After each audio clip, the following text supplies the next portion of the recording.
Welcome to the most recent edition of the What's the Snaps podcast with Mike Fink and Michael Sussman. We have a special guest with us today.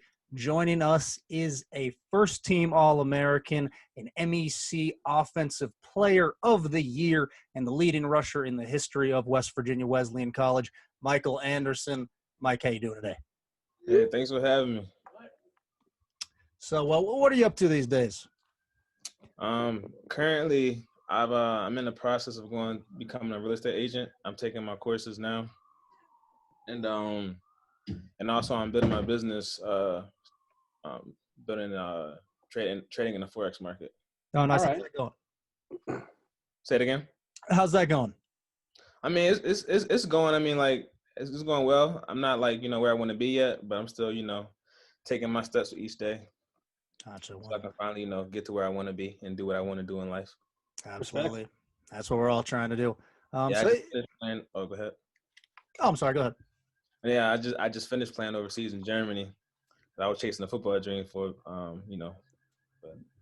I gotcha. What was that journey like playing overseas? How's the game compare to the game in America, and just kind of what was that experience like? It was a great experience. Germany is a great country. I don't know if you've been before, but the culture and everybody there is like amazing, real humble and friendly people. The football, it felt like playing college again. That's how the competition was there. But there's different like levels of the leagues. You got the GFL like 1, 2, 3. I think it goes all the way down to 6. But like 1 is the highest and 2 is the second highest, and then go down. The team I played for was in the GFL 2, which is it felt like playing college again. Gotcha. It was a good experience. Met a lot of people, and yeah.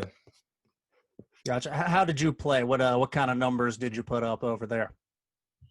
My numbers, I can't give you the exact. I don't remember, but I know that I had 2,000 all-purpose. I think I had about. I don't want to give you false numbers, but I know I had 2,000 all-purpose, and I had about like 16 or 13 touchdowns. Impressive numbers. Yeah, so. Different continent, same story, making people miss, taking it to the house. Yeah. So a little bit like with your background, if you would, let's kind of take a little bit of a walk down memory lane. Where are you from originally? I'm originally from Oak Ridge, Maryland. Maryland gang, baby. It's at 301. What coming out of high school? What were your prospects like? What kind of offers did you have at that point? Coming out of high school, strangely, I didn't really get any offers until after my senior year. A lot of schools that would interest me, they saw like my highlight tape. Like a lot of D1 schools, they saw my highlight tape and like they liked what they saw. But then when I would see them in person, they would tell me I was too small.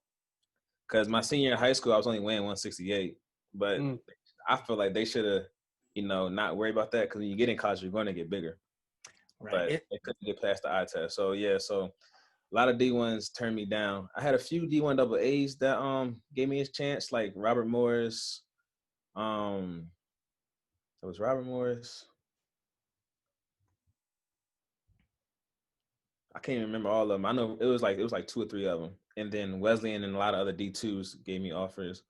And then I just chose Wesleyan because I grew up with Jabari Weems and then Robert Armstrong. We known each other since high school because his we're from the same county, so we played against each other. So on our recruiting visit, they was talking up school to me. And then I went to high school with Charles Hayes. Okay. The dancing guy from WVU. Yeah. Mr. Popped over WVU. Mm-hmm. But so yeah, he talked the school up to me, so I'll let that probably be the best fit for me. So I chose Wesleyan. Gotcha. What was your first impression of Buchanan, West Virginia, when you first got there? My first impression, let's be honest here, Mike. Yeah, like so I was like, I ain't gonna lie, I was like, this is a real country. Mm-hmm. I was also nervous. I didn't know. It was my first time in West Virginia, and like all you hear about is the stereotypes from like the outside. So that was I was nervous about that because I didn't know what I was gonna get into. But then like once I, got to experience it, was nothing like that. Like everybody was great in Buchanan as well. I got very close to Pastor Ed and his church, and other people from the town. So like it was a good experience. Gotcha. From a football standpoint, when did things kind of start to click for you and you knew that you were going to be a centerpiece of the offense year in, year out? It was my freshman year. So freshman season, there was a guy that came in same time as me. And his name was big from the jump because he was known as the guy in high school who broke Tavon Austin's, I think it was touchdown record of his senior in high school. So Damn. yeah, so everybody was on him. So I was behind him, and then so like it was frustrating because as a high school senior, and when you're thinking D2 or D3, like you're like, I'm better than that. I should be D1. That's what everybody thinks. So being a player who was like at my caliber in high school, and I'm at a D2, not really seeing the field, I was like really down on myself and not feeling too good. But then so around the 7th game of my freshman year, he went down for a concussion. He got a concussion. So at halftime, that's when it's really my time to shine. And I think it was the first drive I scored. And then, so that game got my foot. It was against it was against Concord. We got bumped out, but I still scored. Concord, they was a powerhouse team my freshman year. So, I like, cool, got my feet wet. And then the next week I started. That was against West Lib. And my numbers weren't crazy, but I made nice plays, you know what I'm saying? So I like, cool. Coaches saw like, all right, Mike, can hold his own. And then the third game, that was against Fairmont. We won that game in overtime. And that was a game actually that I don't know if I still have the record, but I set the record for most rushing yards in a single game by a freshman. I had 224 that game. And I'm going to take a bet and say that record still stands. Yeah, I don't know, but from my knowledge it is, but I don't know. But yeah, so went 224 that game, and I had 1 or 2 touchdowns. But anyways, the best part of that game is that we went in overtime, and like the fireworks went off and everything, and it was against Fairmont, our rivals. Was it at home or was that at Fairmont? It was at Fairmont. Okay.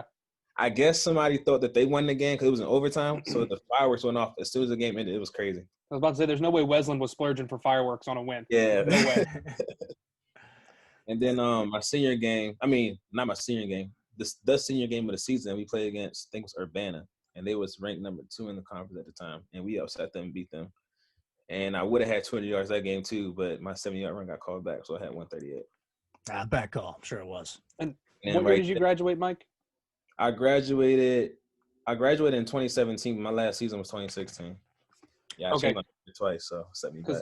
I remember when I was coming in, they were hyping up the football team. Mm-hmm. And that was a lot because of you. We said, we've got one of the best running backs in the conference. He puts everybody on their back. He's making everybody miss. And you were the guy. You were the guy that everybody came to see. So that senior year is really where you went off. And I just kind of wonder, there was a coaching change that season. It went to Del Smith. It was previously Coach Shell. That was his name, right? Right. Yeah. When that transition happened, were you kind of worried about your role on that team, or were you kind of – what was your first impression of Smith? Were you confident that you'd be able to pick up where you left off and keep getting better?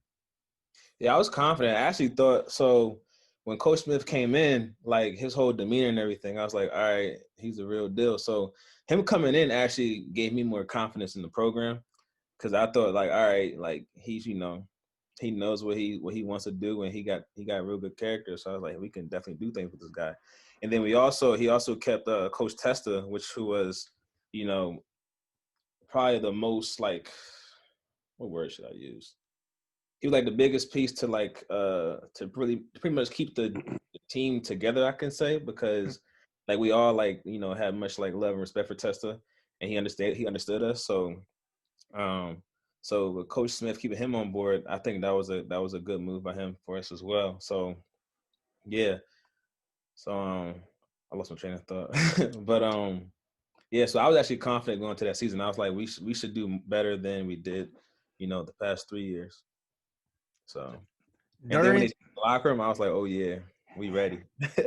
Yeah, I remember that. That was exciting. I was a freshman coming in. I didn't really understand what the facilities were like before, but my understanding was that it was quite the renovation. Yeah, it was before. It was, yeah. Really? We need to talk about that. So there was one particular game. at West Liberty that season. You happened to jump right over somebody and score, and it got on SportsCenter. Exploded. It was pretty amazing recognition for you. Describe what it's like to watch yourself on SportsCenter. It was cool. So the way I heard about it is, I was down because we lost. So, and then next thing you know, my Twitter and people start texting me. I'm like, why my phone going off like this? So I look, and then people tell me, I'm on SportsCenter, blah, blah, blah. Or like, and then so I was like, what? So then that's when I looked, and I was like, dang, I really on there. To me, when I first did it, I didn't think it was that big of a deal. Like, because I don't know. I feel like there's been crazier plays, but to everybody else, it was wild. So I was like, cool. So I mean, it's cool to be able to say that I was on SportsCenter top 10. So yeah, I don't know. I didn't really get a chance to really enjoy that because I was down on the fact that we lost.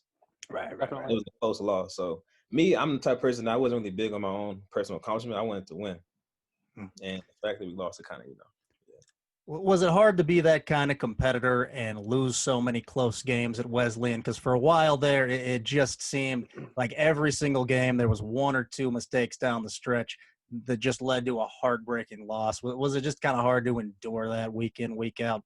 Very hard because it's like pretty much every loss, we was right there and we just let it slip out of our hands. Like, it was very frustrating because we were a lot better than what our record says we were. And every team we played against said that.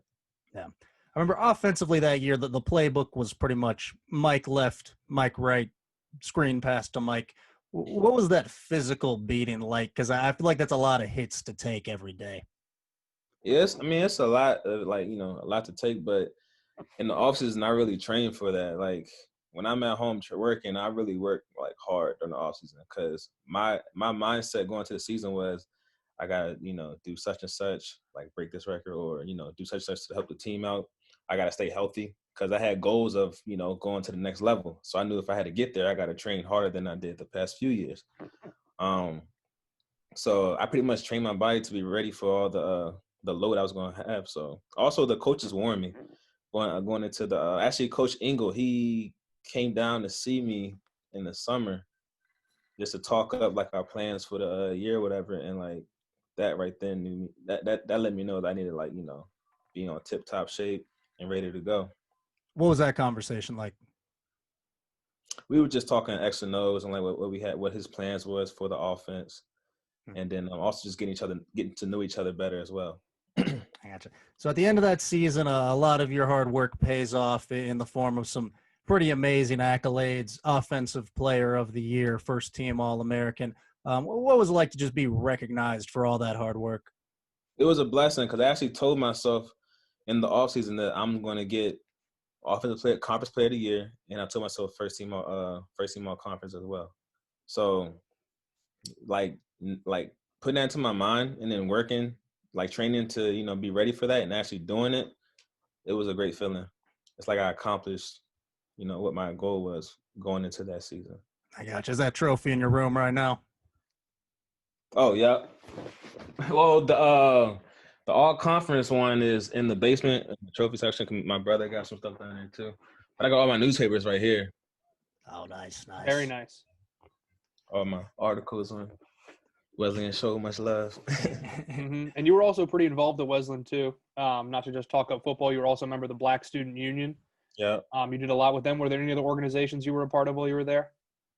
No, that was football. We did the what's it called? Get Up and Get Moving. Yeah, like it's almost like Play 60 kind of. I'm not familiar with Play 60, but like the ESPN Play 60 where they got the kids out to run around. Thing, yeah. Or the NFL, yeah. Yeah, so like that. So I mean, I did that as well. That's pretty much it. I wasn't part of a frat or anything. So yeah, that's it. You did kill it in Spring Sing though. You were one of the main features of Spring Sing. Your couple of years you participated. You and DJ always held it down. Yeah, that was a good time. I'm glad we did that. Because at first beginning, we was like, should we do it? Should we do it? Yeah, let's do it. And also, little known fact about Mike Anderson, he is the best intramural volleyball coach to ever exist. He was my intramural volleyball coach my freshman year. Team name was Sets on the Beach. Made it to the championship, lost, but Mike coached. There, though. That's all that matters. We were there. There. I love intramural sports, man. It's so much. It's Mhm. just so much fun and just funny. Gotcha. Segue a little bit back to football. What kind of interest from pro scouts, if any, did you have after your senior year? I haven't really had the last game of the season, I tore my shoulder, had to get surgery. So I know I had scouts that was like interested in me. But like when that happened, like, it's just like, all that was gone. I got invited to a pro day at Shepherd, and one of the Raven scouts came up and talked to me because he knew who I was. He asked me, then he asked about, I heard you had, surgery, whatever. But I remember his name though. But that was pretty much it. Like nothing really happened because of that injury. Gotcha. Was that a tough rehab? It was, but like I was used to it because my freshman year, I tore my right shoulder. So like it was pretty much the same thing. But the left one healed slower though, which was the one that happened my senior year. So yeah, that kind of so when I went to that pro day, like it was crazy because when I got like accepted into the pro day, it was the day before the actual pro day. So I wasn't even ready for it. And then I was cleared to run that week. So like I didn't have no training, but I still went because I know this is probably my only shot. You got to compete too, Yeah, it's the inner competitor. Right. So yeah, that's that. So yeah. That was definitely a tough break. How did the opportunity to play in Germany come about? Willie Robinson, that was my head coach name. He would actually coach at Wesleyan. So he said he said that he heard about me after my sophomore year, and then he told himself that if I don't get picked up by a team in the league, that he's going to try to get me. And then so one of the guys who used to go to school at Wesleyan named Bernard, Coach Willie reached out to him, asked him like about me, my personality and stuff, And Bernard told him, and he liked what he heard. So he actually sent me a friend request on Facebook. So I accepted it, and then that's when he reached out to me like, "Yo, I want to do a Zoom call, talk, blah blah."